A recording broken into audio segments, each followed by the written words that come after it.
España de leyenda. Bienvenidos amigos, una semana más a España de leyenda, el programa que os cuenta la historia que no se ha enseñado ni en las universidades, ni en los institutos, ni en las escuelas.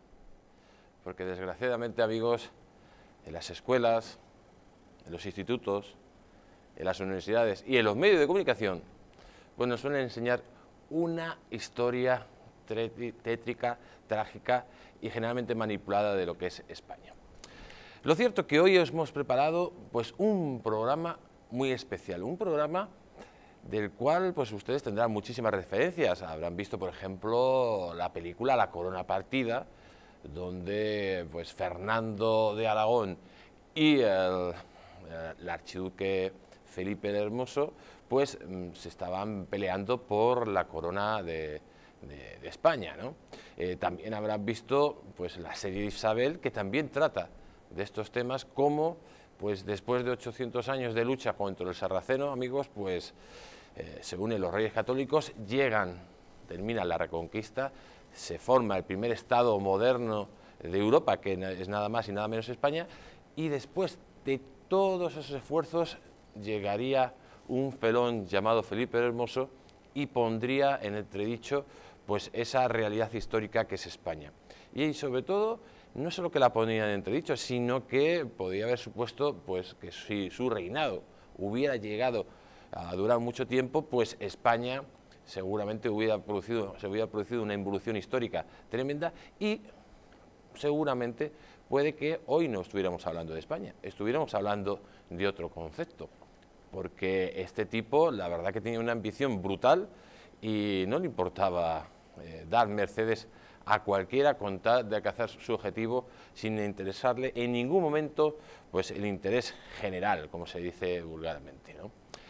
Lo cierto es que hoy os hemos preparado pues un documental que vamos a intentar, sobre todo, que ustedes entiendan lo importante que fue la Reconquista y lo importante que fueron pues esas diferentes fusiones de dinastías que tenían un trasfondo político total, que era recuperar el territorio perdido tras la invasión de los musulmanes. Ya le hablamos en el anterior programa cómo don Julián y los huitizanos habían traicionado a don Rodrigo y eso había supuesto pues una invasión de la península ibérica que duró prácticamente 800 años.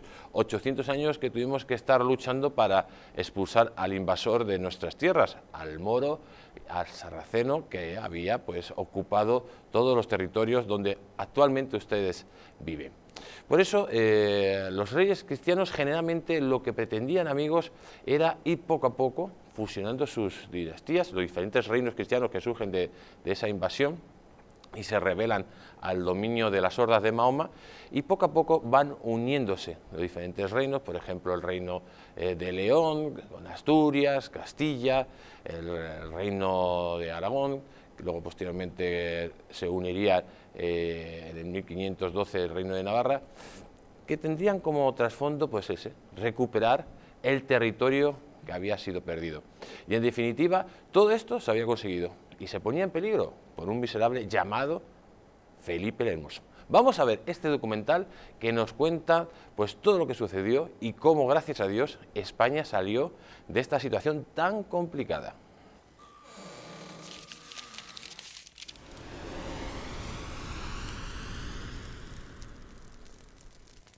Felipe el Hermoso, el ambicioso flamenco que puso al borde del precipicio a España.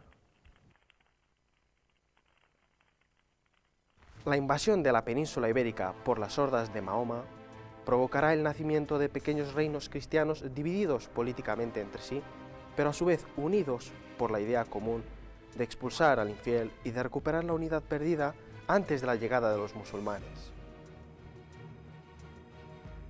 Los monarcas españoles sabían que la única forma de recuperar la unidad nacional usurpada por el moro era por medio de la fusión de las diferentes dinastías. Un claro ejemplo de ese deseo de unión fue el Compromiso de Caspe, donde según Sánchez de Albornoz, un príncipe castellano fue elegido rey y una dinastía castellana rigió en adelante a la señoría aragonesa. De Caspe arranca el nuevo tejer del tapiz de España.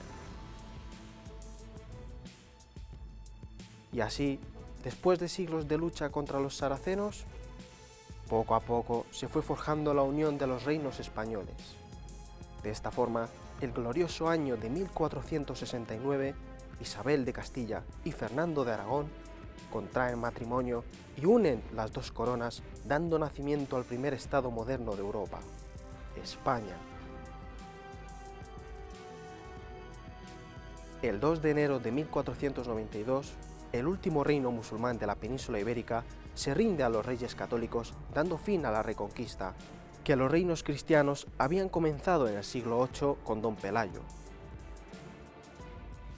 Isabel y Fernando habían acabado con el último bastión sarraceno en España, pero poco les duró la alegría, ya que la poderosa Francia había puesto sus ojos sobre los territorios aragoneses en Nápoles, lo que dio lugar a una lucha encarnizada entre las huestes españolas dirigidas por el gran capitán y las francesas por el control del reino italiano. En este contexto, los monarcas españoles elaboraron un ingenioso plan con la intención de aislar al francés en Europa y alejar su influencia de las posesiones aragonesas en Italia, unir su dinastía con los monarcas más poderosos de Europa.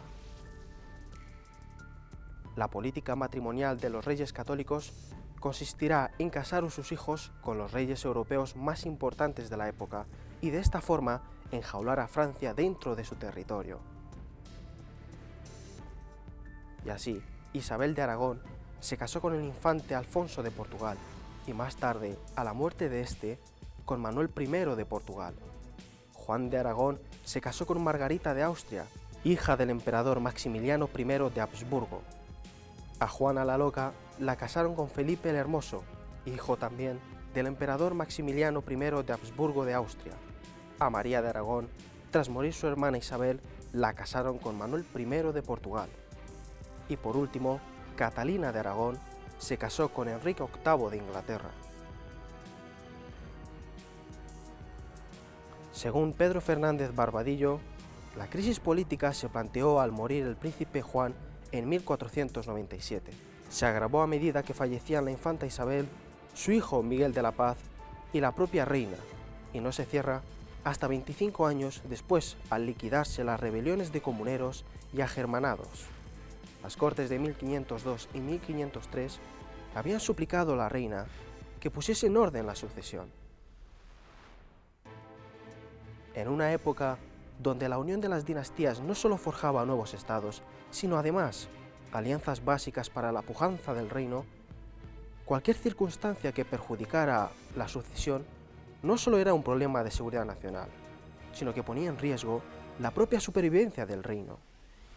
En este contexto, surge la figura de un tipo depravado, sin escrúpulos y capaz de cualquier cosa para saciar sus ansias de poder: Felipe el Hermoso. Tras la muerte repentina de los herederos al trono, el ambicioso y fatuo de Felipe de Habsburgo se encuentra en una situación de fuerza que jamás se hubiera imaginado, y rápidamente empieza a mover sus tentáculos con la única intención de usurpar la herencia de su mujer. Así se lo hace saber a los reyes católicos su embajador en la corte borgoñona, Gutiérrez Gómez de Fuensalida, quien informó a Fernando e Isabel que sin esperar ni un segundo, Felipe había pretendido proclamarse príncipe de Asturias nada más enterarse de la muerte de Juan de Aragón. Además, el Habsburgo estudiaba la posibilidad de reivindicar las coronas de Castilla y Aragón con el apoyo de Luis XII, con el que mantenía unas relaciones de concomitancia. De este modo, el borgoñón fracturaba de un plumazo las directrices de su padre y de sus suegros, iniciando una peligrosa alianza con Francia. A pesar de sus pésimas relaciones con los reyes españoles, Felipe el Hermoso viaja a la península junto a Juana el 26 de enero de 1502 con el propósito de jurar como heredero de la corona de Castilla y de Aragón.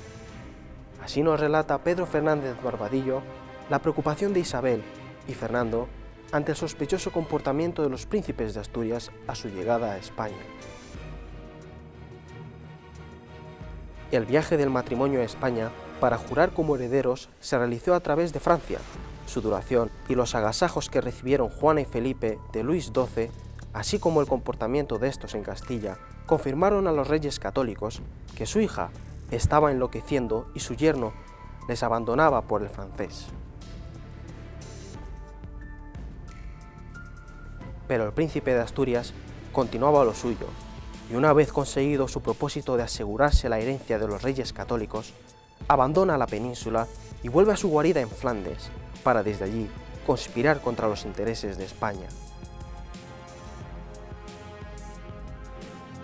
Los reyes españoles no daban crédito a lo que estaba sucediendo, y veían cómo, después de tanto sufrimiento, la unión de sus reinos estaba en manos de un sátrapa de tercera. Además, la situación se agrava por momentos al descubrir los monarcas que Felipe tenía sometida y anulada a su esposa. Desgraciadamente, los vaivenes del destino habían dejado el trono de España en manos de un traidor, Felipe el Hermoso.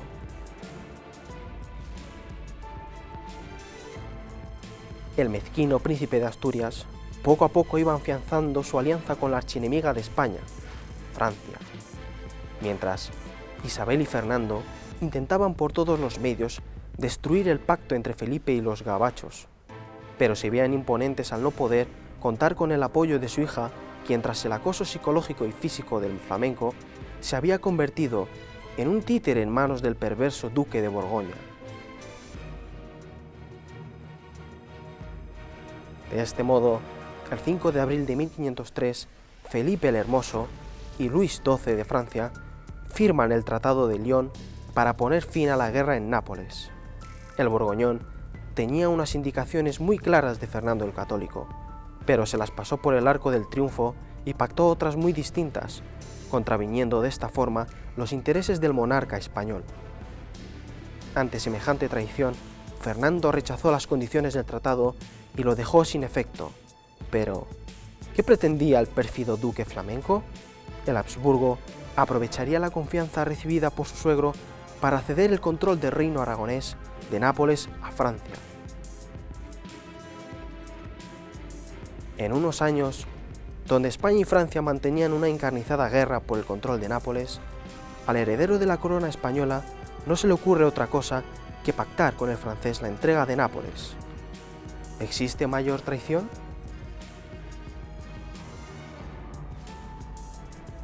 Para llevar a cabo tan perverso plan, Felipe pretendía que su vástago Carlos, que ya era en esos momentos sucesor de Isabel y Fernando, se uniera en matrimonio con Claudia de Francia, una de las hijas del monarca francés.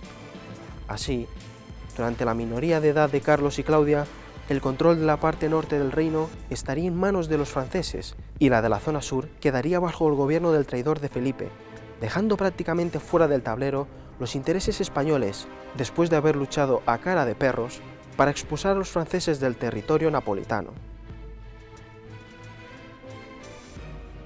La coyuntura política en la península no era muy favorable para el proyecto unificador de los reyes católicos, y por otro lado, la idea de aislar internacionalmente a Francia se desvanecía por momentos, y todo ello gracias a los tejemanejes del archiduque. De este modo, el 22 de abril de 1504, los monarcas españoles tienen que enfrentarse a una nueva canallada de Felipe, cuando firman en Blois un acuerdo junto al rey Luis XII de Francia y el emperador Maximiliano, por el cual padre e hijo ayudarían al rey francés a conquistar Nápoles, a cambio de su ayuda para hacerse con la corona de Castilla. En este contexto, Isabel la Católica muere el 26 de noviembre de 1504, dejando como heredera al trono de Castilla a doña Juana. Consciente la reina del estado mental de su hija y de los peligros que suponía Felipe para la unión de las coronas de Castilla y Aragón, introdujo en sus últimas voluntades algunas cláusulas por las que designaba a su marido como gobernador, para que rigiese los reinos en caso de ausencia o incapacidad de la princesa Juana. Al tiempo que la dicha princesa, mi hija, no esté en estos mis reinos, o no después que aquellos veniere en algún tiempo, haya de ir a estar fuera de ellos, o estando en ellos, no quiera o no pueda pretender en la gobernación de ellos, que en cualquier de los dichos casos el rey, mi señor, debía regir a gobernar y administrar los dichos mis reinos a señoríos por la dicha princesa mi hija. Y asimismo, ruego y mando muy afectuosamente a la dicha princesa mi hija y al dicho príncipe su marido, que siempre sea muy obediente e sujetos al rey, mi señor, e que no los salgan de toda reverencia e obediencia he mandado.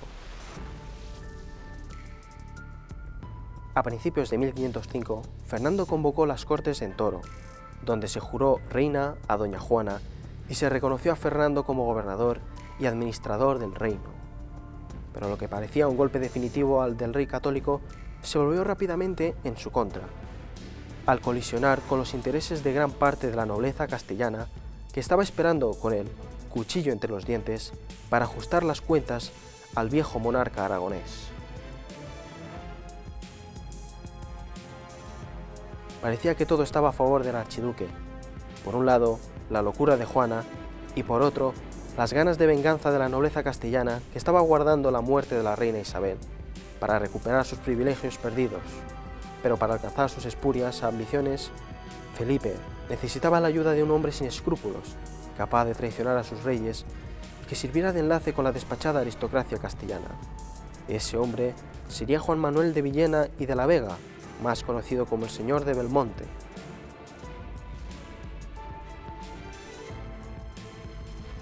El Señor de Belmonte era un diplomático enviado a Flandes por el embajador Fuensalida con la misión de informar a los reyes católicos cómo trataba el Borgoñón a su esposa Juana, pero al poco tiempo traicionó a los monarcas hispanos para pasarse al bando de Felipe el Hermoso. Según José María d'Usinaga, tras la muerte de la reina católica en 1504, Juan Manuel pasó a encabezar el partido borgoñón que peleaba por apartar del gobierno peninsular al entonces regente castellano y todavía rey de Aragón. Otro de los embajadores en la corte flamenca, el citado Fuensalida, advertía a Fernando a comienzos de 1504 que las intenciones de Juan Manuel no eran otras que aprovechar su privanza en el entorno de Felipe el Hermoso para hacerse ennoblecer constituyéndose en su privado o valido. Juan Manuel de Villena, señor de Belmonte, era ese hombre oscuro y gris que necesitaba Felipe para tratar de llevar a cabo su perverso plan. Belmonte se puso a la cabeza del partido borgoñón en Castilla y sondeó qué apoyos tendría Felipe para poder gobernar en lugar de Fernando. A él se unieron los personajes más tétricos de la aristocracia castellana, que habían sido comprados previamente mediante mercedes por Felipe el Hermoso: el duque de Medina Sidonia, el marqués de Villena, el conde Benavente, el duque de Nájara, entre otros. La situación en España se complicaba por momentos, cuando Fernando, al poco tiempo de morir Isabel, se vio obligado a contraer matrimonio con Germana de Foix, la sobrina del rey de Francia, para de este modo acabar con las hostilidades entre los dos reinos y de paso desarticular los acuerdos de Blois. Sin embargo, el nuevo matrimonio sentó muy mal en Castilla y la presencia de Germana en Valladolid aumentó la ira del populacho y de la nobleza contra Fernando. La intención del aragonés era tener un heredero que evitara que las zarpas de Felipe usurparan el trono de Aragón. La idea de unir las dos coronas llegaba a su fin, pero la fatalidad se alió con el proyecto común de España y quiso que el hijo nacido del nuevo matrimonio falleciera a poco tiempo de nacer. Así las cosas, todo indicaba que el reino de Castilla caería en manos de una piara de traidores y se desmembraría en 1000 pedazos. La aristocracia castellana deseaba que volvieran los tiempos de Enrique IV, cuando los oligarcas, como los marqueses de Villena, dominaban a placer al rey. La mayoría de los grandes nobles se pusieron al lado de Felipe, excepto el duque de Alba, que permaneció leal a Fernando. En este contexto, el rey católico se vio abocado a firmar la Concordia de Salamanca en 1505, donde acordó un gobierno conjunto entre él, su hija y Felipe, en el que suegro y yerno tendrían el poder. A principios de 1506, los nuevos reyes de Castilla llegaron a España. Como era previsible, la aristocracia se fue sumando a la comitiva real a medida que avanzaban por tierras castellanas. Según Jorge Hijosa, yerno y suegro se encontraron en la localidad de Villafáfila, en Castilla y León. El Habsburgo se presentó con 2000 lansquentenses alemanes y un innumerable séquito armado con lo más granado de la nobleza de Castilla. El rey católico apenas se presentó con unos pocos cortesanos. los apoyos habían quedado patentes y finalmente Fernando y Felipe firmaron la Concordia de Villafáfila, por la cual Fernando se retiraba a Aragón y Felipe era proclamado rey. Y así, Felipe fue proclamado rey de Castilla el 12 de julio de 1506 en las Cortes de Valladolid con el nombre de Felipe I. Parecía que Felipe había ganado la partida. Por un lado, había conseguido apartar del gobierno a su mujer y por otro, Fernando se retiraba humillado y abandonado por la nobleza en sus pretensiones sobre Castilla. Pero el destino fue muy caprichoso con Felipe y el 25 de septiembre de 1506, con tan solo 28 años, mientras jugaba un partido de pelota en Burgos, bebió de forma compulsiva mucha agua fría, lo que le provocó que cayera enfermo para morir a los pocos días. No duró ni 2 meses el reinado de Felipe I, por lo que algunos historiadores sospechan que el Hermoso murió envenenado. Según César Cervera, con toda celeridad, Fernando, el Católico, preparó su asalto al trono castellano, que en los primeros meses quedó bajo la regencia del cardenal Cisneros. Cuando el aragonés regresó a Castilla, encerró a su hija, que había mostrado un comportamiento inquietante durante el cortejo fúnebre de su marido en Tordesillas, y asumió la regencia hasta 1507. Mientras tanto, por las ciudades castellanas, pretendió la sospecha de que la prematura muerte de Felipe I era consecuencia de un envenenamiento. El más probable asesino, para muchos, no podía ser sino el máximo beneficiado de su muerte, su suegro. Sin embargo, otros historiadores afirman que murió a causa de la peste, mal que podía haber contraído el Habsburgo como consecuencia de las continuas visitas que realizaba a los prostíbulos de aquella época. La labor que hicieron Isabel y Fernando por unir los diferentes reinos de España bajo una misma bandera no tiene parangón. Ellos no solo fueron los artífices de que naciera el primer Estado moderno de Europa, sino que además surgiera el primer imperio de alcance mundial de la historia. Pero toda esa magistral obra pudo haberse ido al traste si un sibilino y traidor como fue Felipe I hubiera alcanzado su objetivo. La consolidación del flamenco en el poder significaba una involución en la historia de España sin precedentes. Su presencia en el trono hubiera devuelto al gobierno a todos los traidores que Isabel y Fernando habían sacado a puntapiés de la corte. No solo se hubiera troceado Castilla para pagar los mercedes de los señoríos flamencos, sino también para callar las bocas de los nobles castellanos contrarios a los reyes católicos. Felipe I, con tal de alcanzar el poder, traicionó a su esposa, a su padre, a sus suegros y sobre todo al pueblo de Castilla y Aragón, vendiéndose a su gran enemigo, Francia. Solo el destino y la gran inteligencia de Isabel y Fernando encauzaron la desdicha que hubiera ocasionado semejante sujeto en el poder. La presencia de Felipe I en el trono no solo cambiaba la historia de nuestro país, sino que ponía al borde del precipicio la existencia de la propia España.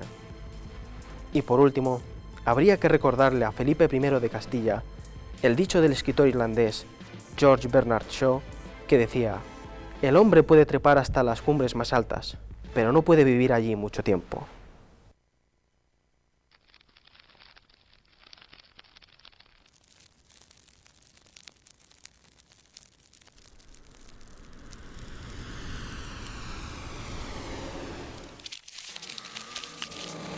Pues amigos, han visto el documental que hemos preparado, un documental donde lógicamente vemos como un traidor llamado Felipe el Hermoso pues estuvo a punto, como hemos dicho anteriormente, de poner en cuestión el primer Estado-nación de Europa, que fue España, y sobre todo pues que volviéramos a la edad medieval.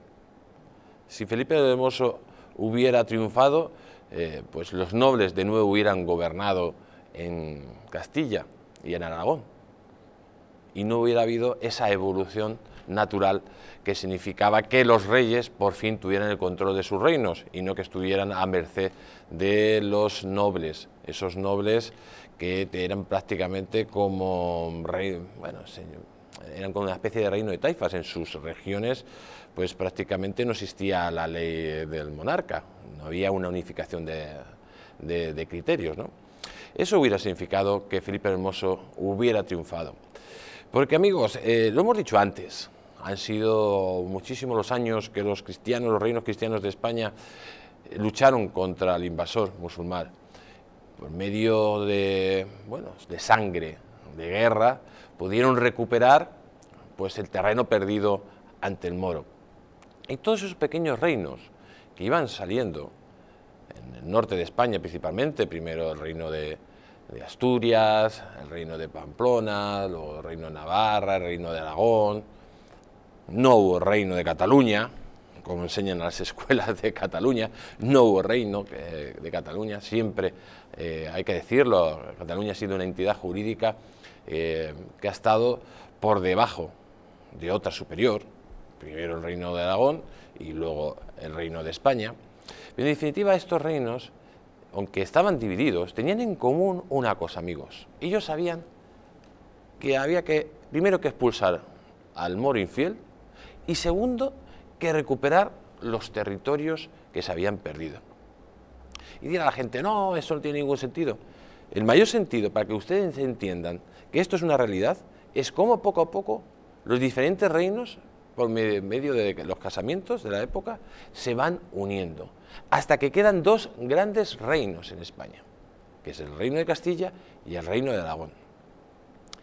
A principios del siglo XV se produce un hecho excepcional que determina esta teoría y que la da como válida, que es que en Aragón eligen a un infante castellano para que sea rey de Aragón. Esto es definitivo, porque une a las dos coronas por medio de lazos de sangre. De hecho, los reyes católicos eran primos, y esto lo marcaría todo para la unión definitiva de los diferentes reinos de España, o de los reinos más importantes de España, porque luego posteriormente se incorporaría Navarra. Estamos hablando nada más y nada menos del compromiso de Caspe, donde los nobles aragoneses cogen y eligen a un noble castellano, en este caso a un infante castellano, para que sea reino de sus tierras. Esto, amigos, es decisivo para la posterior unión de España y para que nazca el primer Estado de Europa y el primer Estado que, lógicamente, lleva más de 500 años. Vamos a ver el siguiente vídeo que nos cuenta estas circunstancias. Los monarcas españoles sabían que la única forma de recuperar la unidad nacional usurpada por el moro era por medio de la fusión de las diferentes dinastías. Un claro ejemplo de ese deseo de unión fue el compromiso de Caspe, donde, según Sánchez Albornoz, un príncipe castellano fue elegido rey y una dinastía castellana rigió en adelante a la señoría aragonesa. De Caspe arranca el nuevo tejer del tapiz de España. Pues ya lo han visto ustedes, amigos. Nace el nuevo tejer de España, según Sánchez Albornoz. Y este tejer de España, pues lógicamente cogería muchísima más consistencia cuando en el glorioso año de 1469 se casan los herederos o los reyes de Aragón y de Castilla. Estamos hablando, amigos, de los padres de la actual España, los que crean la estructura del actual Estado-nación que es España. Y ese casamiento pues sería definitivo, porque a partir de entonces, de esa unión, primero se acaba con los nobles castellanos, que eran pues unos personajes siniestros que estaban constantemente metiendo al reino en continuas guerras civiles. Los reyes católicos acaban con los nobles, le dice, a partir de ahora nosotros gobernamos y ustedes, señores, a seguirnos si quieren, y si no, se van. Eso es un punto muy importante. También, amigos, se acaba con el Imperio Otomano, súper importante. Cuando se celebra la conquista de Granada, amigos, y salen estos tipos con banderas extrañas y totalitarias a decir de que no hay nada que celebrar, muy importante, y por supuesto hay muchísimo que celebrar. Hay que recordar que en 1453 había caído Constantinopla en manos de los otomanos y Europa estaba amenazada por el Imperio Turco. Cuando se toma Granada y se quita esa quinta columna que tenían los reyes católicos, suenan campanas en toda Europa celebrándolo. Hay que recordarlo.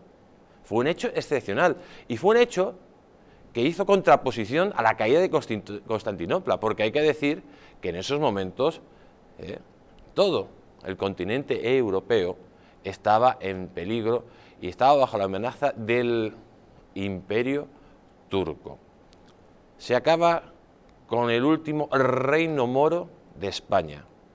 Ya tenemos unido prácticamente los principales reinos de España en uno solo.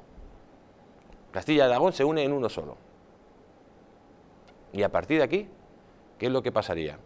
Pues que empezaría la expansión internacional de nuestros reyes. Pero vamos a ver este vídeo que nos explica cómo se produce ese casamiento entre los reyes católicos y cómo firman ese gran acuerdo para crear una gran nación como es la nuestra.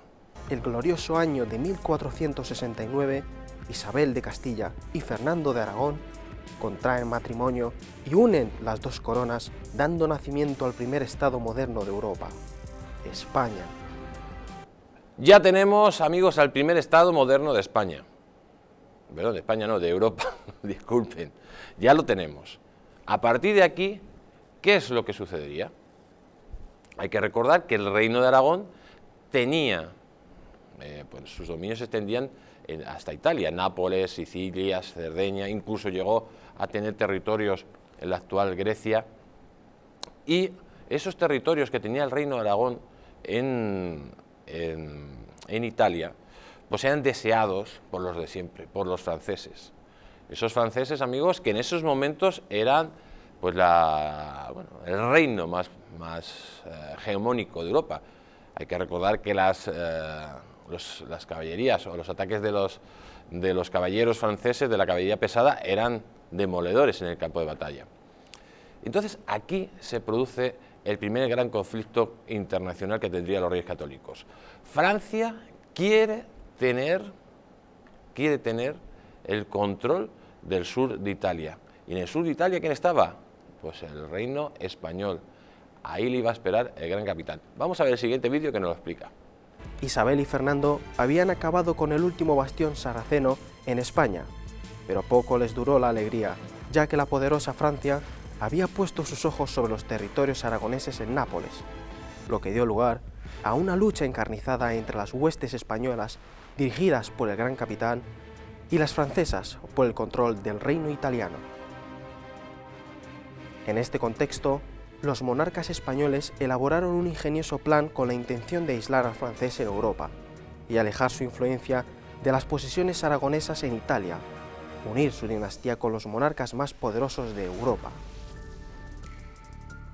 La política matrimonial de los reyes católicos consistirá en casar a sus hijos con los reyes europeos más importantes de la época y de esta forma enjaular a Francia dentro de su territorio. Y así, Isabel de Aragón se casó con el infante Alfonso de Portugal y más tarde, a la muerte de este, con Manuel I de Portugal. Juan de Aragón se casó con Margarita de Austria, hija del emperador Maximiliano I de Habsburgo. A Juana la Loca la casaron con Felipe el Hermoso, hijo también del emperador Maximiliano I de Habsburgo de Austria. A María de Aragón, tras morir su hermana Isabel, la casaron con Manuel I de Portugal. Y por último, Catalina de Aragón se casó con Enrique VIII de Inglaterra. Pues aquí ven, amigos, lo inteligente que fueron nuestros monarcas, los reyes católicos. No solo a los franceses les esperaba el gran capitán en Nápoles, sino que además hicieron una política internacional increíble y decisiva.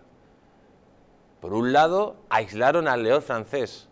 ¿Y cómo lo aislaron? Pues casando a sus vástagos con los principales monarcas de Europa.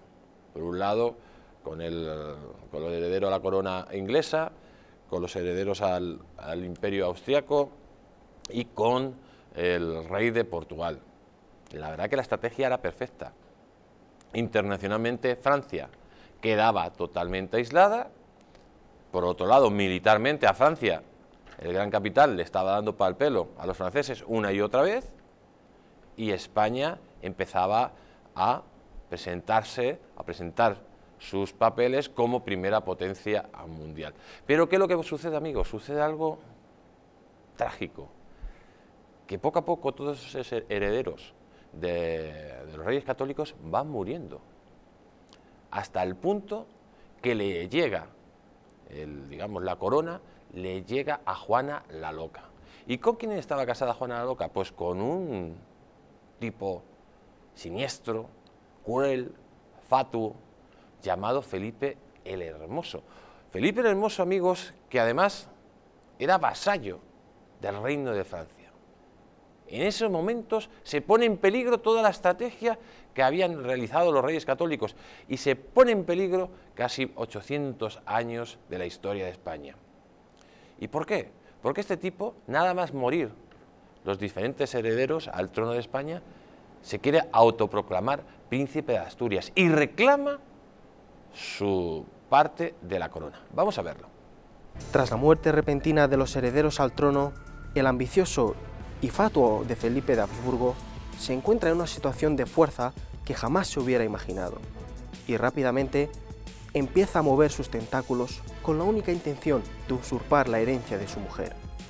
Así se lo hace saber a los reyes católicos su embajador en la corte borgoñona, Gutiérrez Gómez de Fuensalida, quien informó a Fernando e Isabel que sin esperar ni un segundo, Felipe había pretendido proclamarse príncipe de Asturias nada más enterarse de la muerte de Juan de Aragón. Además, el Habsburgo estudiaba la posibilidad de reivindicar las coronas de Castilla y Aragón con el apoyo de Luis XII, con el que mantenía unas relaciones de concomitancia. De este modo, el borgoñón fracturaba de un plumazo las directrices de su padre y de sus suegros, iniciando una peligrosa alianza con Francia. Fíjense ustedes, amigos, lo que hizo este tipo. No solo se pone en contra de los intereses de su propia mujer, sino incluso en contra de sus propios intereses. Porque si iba a ser ya rey de España, rey de Castilla y Aragón, amigos, ¿por qué? ¿Por qué quería este tipo incluso forzar esa situación? Aliarse con Francia para conseguir esos objetivos, cuando el objetivo tarde o temprano lo iba a conseguir. Imagínense ustedes la ambición desmesurada de este personaje que lógicamente tiene que pasar a la historia como uno de los mayores traidores que ha tenido nuestra nación. Pues sigamos contando la historia. La verdad que ya las rencillas entre los reyes católicos y este personaje eran cada vez mayor. ¿Y qué es lo que sucedió? Pues lógicamente tenía que venir él y su mujer, Juana la Loca, a España para jurar como príncipe de Asturias. ¿Y qué es lo que hizo? Pues otra nueva provocación. En vez de venir por barco, que sería lo más normal, venir desde Bélgica, desde la actual Bélgica, Flandes, que era donde vivían, pues el tipo recorre toda Francia y, amigos, en Francia es cuidado y es agasajado por Luis XII de una forma muy preocupante, que hace que los reyes católicos se echen las manos en la cabeza y empiecen a pensar de todo. Vamos a verlo. A pesar de sus pésimas relaciones con los reyes españoles, Felipe el Hermoso viaja a la península junto a Juana el 26 de enero de 1502 con el propósito de jurar como heredero de la corona de Castilla y de Aragón. Así nos relata Pedro Fernández Barbadillo la preocupación de Isabel y Fernando ante el sospechoso comportamiento de los príncipes de Asturias a su llegada a España. El viaje del matrimonio a España para jurar como herederos se realizó a través de Francia. Su duración y los agasajos que recibieron Juana y Felipe de Luis XII, así como el comportamiento de estos en Castilla, confirmaron a los reyes católicos que su hija estaba enloqueciendo y su yerno les abandonaba por el francés. La situación, amigos, cada vez más complicada para los reyes católicos. Por un lado, tienen pues un personaje que se ha casado con una hija suya, que es la heredera al trono, que es aliado de Francia, que es vasallo del rey francés, que es el archienemigo de los reyes católicos, y por otro lado, amigos, una hija que empieza a enloquecer. Y sobre todo, empiezan a llegar informes a los reyes católicos, amigos, de que este sinvergüenza, de que este mal nacido es un maltratador, tanto físicamente como violentamente, como psíquicamente, está maltratando a nuestra querida Juana. Todo esto es recibido con muchísima preocupación por los reyes católicos, que empiezan a tomar medidas para evitar de alguna forma que esto no llegue más. Pero amigos, nuestra querida Juana estaba cada vez peor. Esos malos tratos la estaba convirtiendo prácticamente en una persona que estaba perdiendo la cabeza. Vamos a verlo. Los reyes españoles no daban crédito a lo que estaba sucediendo y veían cómo, después de tanto sufrimiento, la unión de sus reinos estaba en manos de un sátrapa de tercera.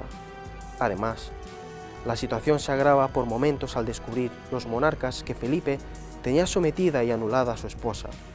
Desgraciadamente, los vaivenes del destino habían dejado el trono de España en manos de un traidor, Felipe el Hermoso.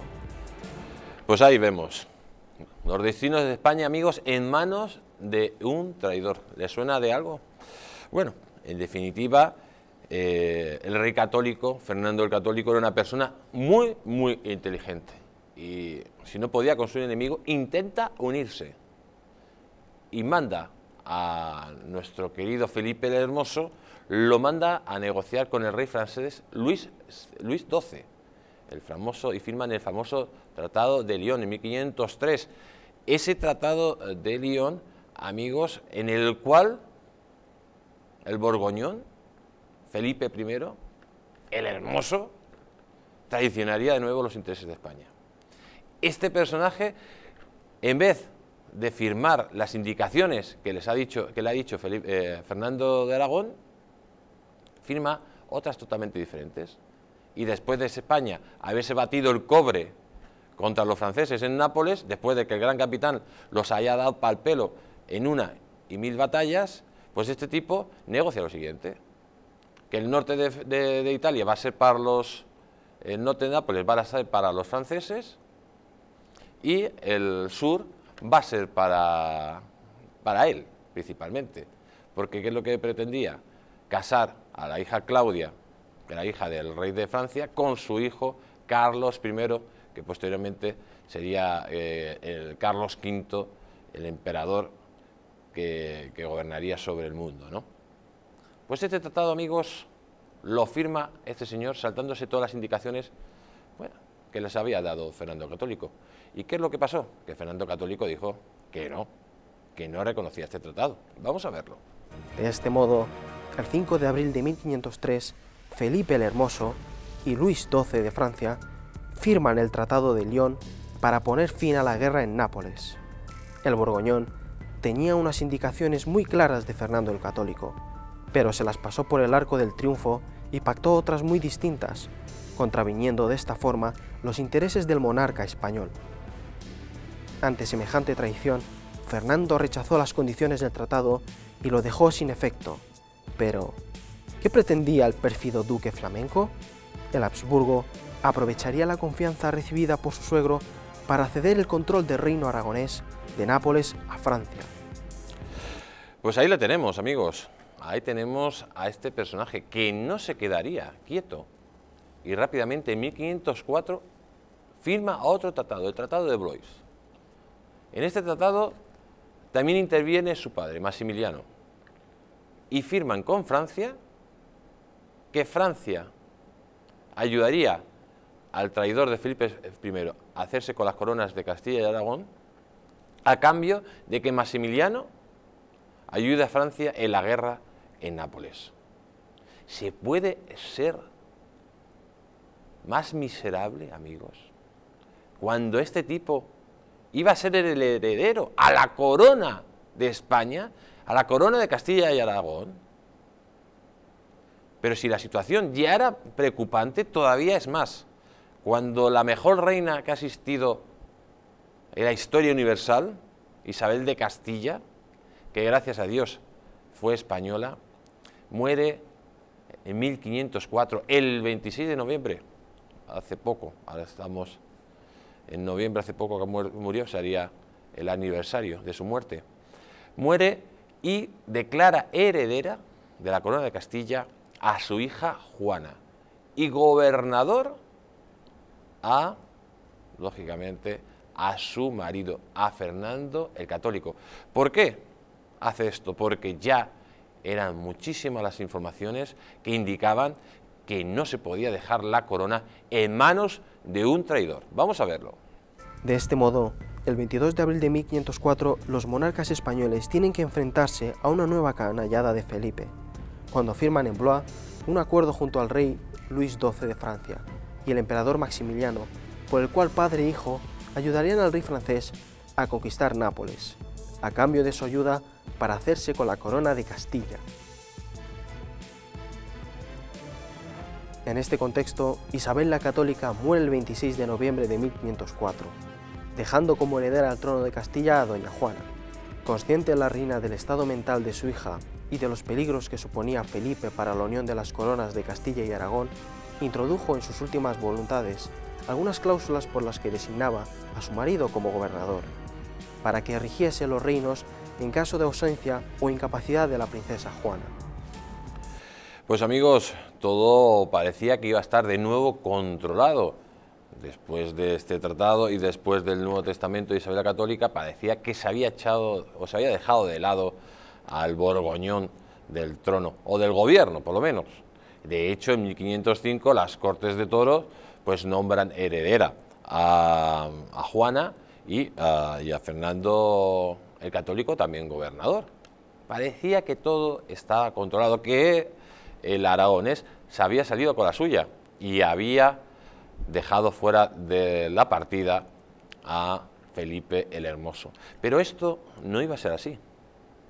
¿Por qué?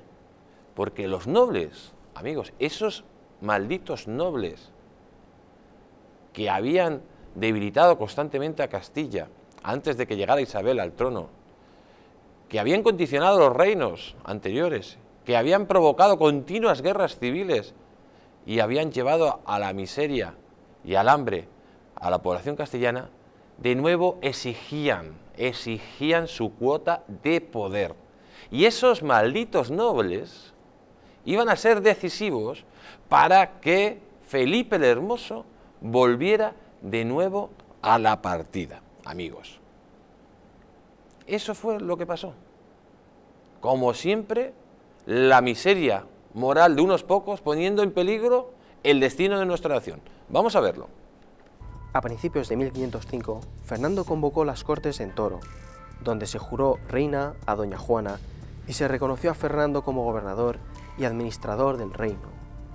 Pero lo que parecía un golpe definitivo al del rey católico se volvió rápidamente en su contra, al colisionar con los intereses de gran parte de la nobleza castellana que estaba esperando con el cuchillo entre los dientes para ajustar las cuentas al viejo monarca aragonés. Amigos, esos nobles miserables que estaban dispuestos a acabar con Fernando el Católico. Pero, ¿qué le faltaba a Felipe el Hermoso para que esos nobles se pusieran de su lado? Pues otro traidor como el señor Belmonte.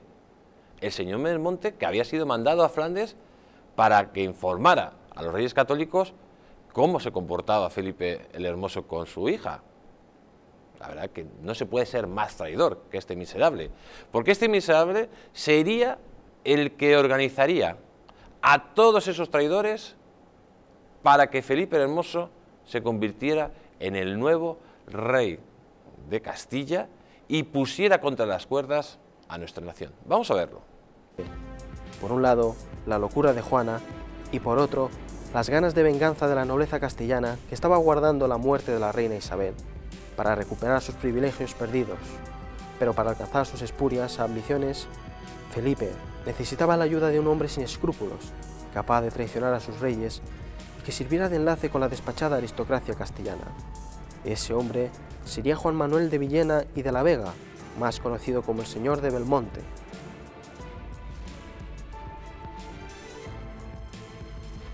El Señor de Belmonte era un diplomático enviado a Flandes por el embajador Fuensalida, con la misión de informar a los reyes católicos cómo trataba el Borgoñón a su esposa Juana, pero al poco tiempo traicionó a los monarcas hispanos para pasarse al bando de Felipe el Hermoso. Según José María Dusinague, tras la muerte de la reina católica en 1504, Juan Manuel pasó a encabezar el partido borgoñón que peleaba por apartar del gobierno peninsular al entonces regente castellano y todavía rey de Aragón. Pues amigos, la situación era ya crítica para Fernando el Católico. Y este señor, que era muy inteligente, pues dijo, bueno, si no hay más remedio que Felipe el Hermoso sea rey de Castilla, vamos a intentar de que no sea rey de Aragón. ¿Y qué es lo que hizo? Pues casarse con Germana de Foix, que era, pues era familiar del rey de Francia. De esa forma pues rompía los acuerdos del Tratado de Blois y, por otro lado, buscaba un heredero para que Aragón quedara fuera de las garras de este miserable, de Felipe el Hermoso. Vamos a verlo. La situación en España se complicaba por momentos, cuando Fernando, al poco tiempo de morir Isabel, se vio obligado a contraer matrimonio con Germana de Foix, la sobrina del rey de Francia, para de este modo acabar con las hostilidades entre los dos reinos y, de paso, desarticular los acuerdos de Blois. Sin embargo, el nuevo matrimonio sentó muy mal en Castilla y la presencia de Germana en Valladolid aumentó la ira del populacho y de la nobleza contra Fernando. La intención del aragonés era tener un heredero que evitara que las zarpas de Felipe usurparan el trono de Aragón. Pues amigos, la verdad que ese matrimonio dio como fruto a un heredero que, por desgracia del destino, murió, pero a la larga fue eso favorable para el conjunto de la nación. Bueno, Felipe el Hermoso sigue intrigando y cada vez va cogiendo más poder. Y hace que firme nuestro monarca el Tratado de Salamanca, la Concordia de Salamanca, en la cual pues se acuerda que hay un gobierno conjunto entre Fernando el Católico, su hija Juana la Loca y Felipe el Hermoso. Vamos a verlo. En este contexto, el rey católico se vio abocado a firmar la Concordia de Salamanca en 1505, donde acordó un gobierno conjunto entre él, su hija y Felipe, en el que suegro y yerno tendrían el poder. Pues suegro y yerno tendrían el poder, pero Felipe el Hermoso quería el poder absoluto. Sabía que ya tenía a los nobles de su lado. Los traidores de los nobles castellanos se habían puesto al lado de otro gran traidor, Felipe el Hermoso. ¿Por qué? Porque les había prometido grandes mercedes, se habían vendido como prostitutas, amigos. Y por eso ya tenía prácticamente a todos de su mano. Solo el duque de Alba estaría del lado de Fernando el Católico. Fernando el Católico veía por momentos cómo se le iba de las manos toda esta situación. Y ya llega Felipe el Hermoso, llega con sus nobles, entra por el norte de España, se produce el famoso encuentro de Villafáfila y ahí Fernando el Católico decide ceder el control de la corona de Castilla a Felipe el Hermoso y retirarse. Pero amigos, el plan que tenía nuestro gran Fernando Católico le devolvería pronto al control de la corona. Vamos a verlo. Según Jorge Hijosa, yerno y suegro se encontraron en la localidad de Villafáfila, en Castilla y León. El Habsburgo se presentó con 2000 lansquentenses alemanes y un innumerable séquito armado con lo más granado de la nobleza de Castilla. El rey católico apenas se presentó con unos pocos cortesanos. Los apoyos habían quedado patentes y finalmente Fernando y Felipe firmaron la Concordia de Villafáfila, por la cual Fernando se retiraba a Aragón y Felipe era proclamado rey.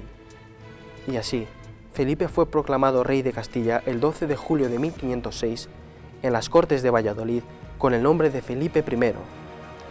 Pues Felipe I, Felipe el Hermoso, amigos, como ustedes quieran llamarle, parecía que se había salido con la suya, pero lo que no sabía es que estaba tratando con uno de los mayores genios de la política que ha existido en la historia, que es Fernando el Católico. De hecho, Maquiavelo en su libro El Príncipe se inspira en él.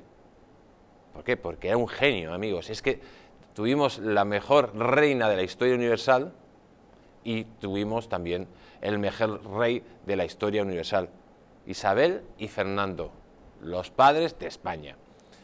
Fernando se retira y le deja a este fatuo de rey pues creerse que ha vencido. Le nombran rey y ya empieza a tomar posesión él y sus flamencos, esos flamencos que venían a esquilmar Castilla, que venían a esquilmar el naciente imperio español. Pero ¿qué es lo que sucede? Que en una partida de bola en Burgos, nuestro borgoñón, nuestro rey flamenco, Felipe el Hermoso, amigos, muere de repente. Queda todo en nada. Sus ansias de poder quedan en nada. Ha muerto. Y coge la regencia el cardenal Cisneros para posteriormente devolvérsela a Fernando Católico, que se haría con el poder. La jugada maestra de Fernando el Católico.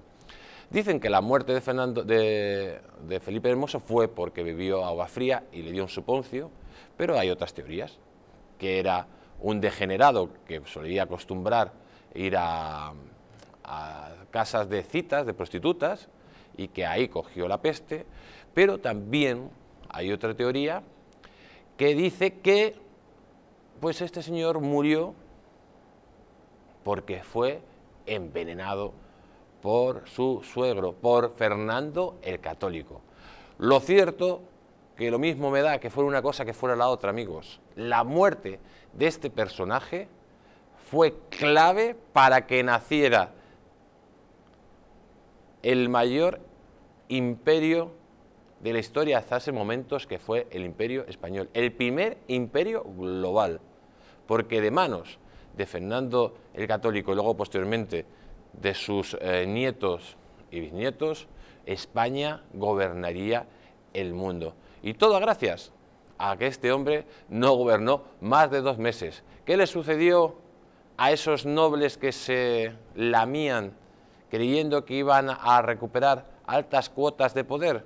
Pues se les quitó del mapa o se les echó un poquito a un lado, porque con Fernando el Católico no se jugaba, amigos.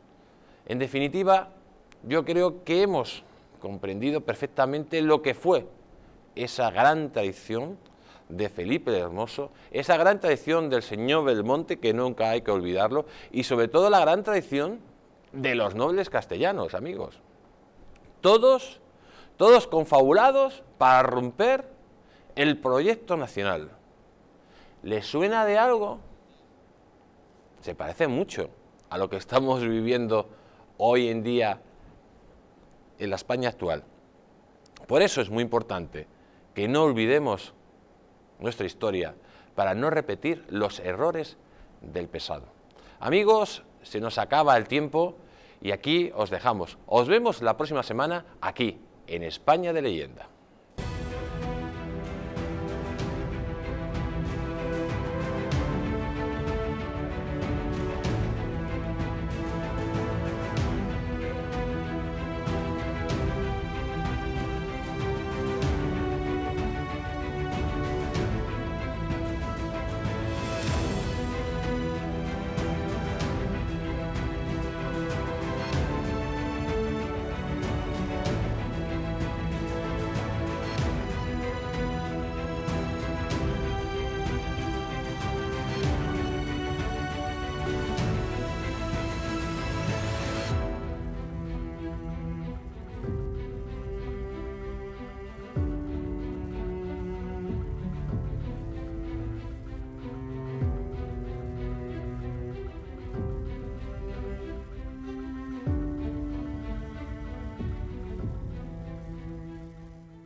España de Leyenda.